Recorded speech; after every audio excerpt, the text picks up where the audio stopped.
In today's video, I'm going to teach you how to add a trial question and universal jump logic in Typeform. We're going to add a temporary trial question to your form and make sure that no matter how someone answers it, they're sent straight to the next main question. This is perfect when you want to capture quick input or test engagement without affecting any scoring or branching you already have in place. Start by opening your browser on your PC and heading to typeform.com. Log into your account using your usual credentials and wait for your dashboard to load. Once you're in, open the form you want to edit. You'll be taken into the form builder where you can adjust content and logic. Now add the trial question. Click the plus Add New Question control in the builder.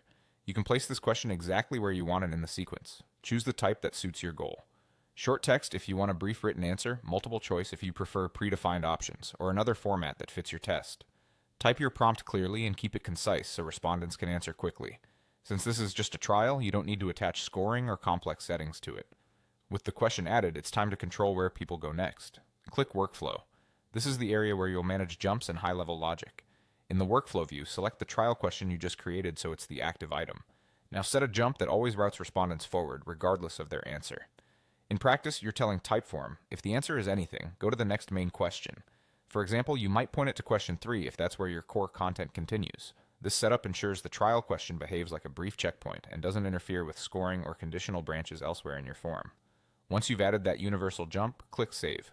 Saving locks in both the new question and the jump logic you configured. Take a moment to confirm you can see the jump connection in the workflow view from the trial question to the correct destination. If the jump is visible and pointing where you expect, you're all set. That's all you need to do. You opened your form, inserted a trial question, routed every answer to the next main question, and saved your changes. Now your respondents will see the trial question, and no matter what they select or type, they'll land on the right next step without impacting any scoring logic.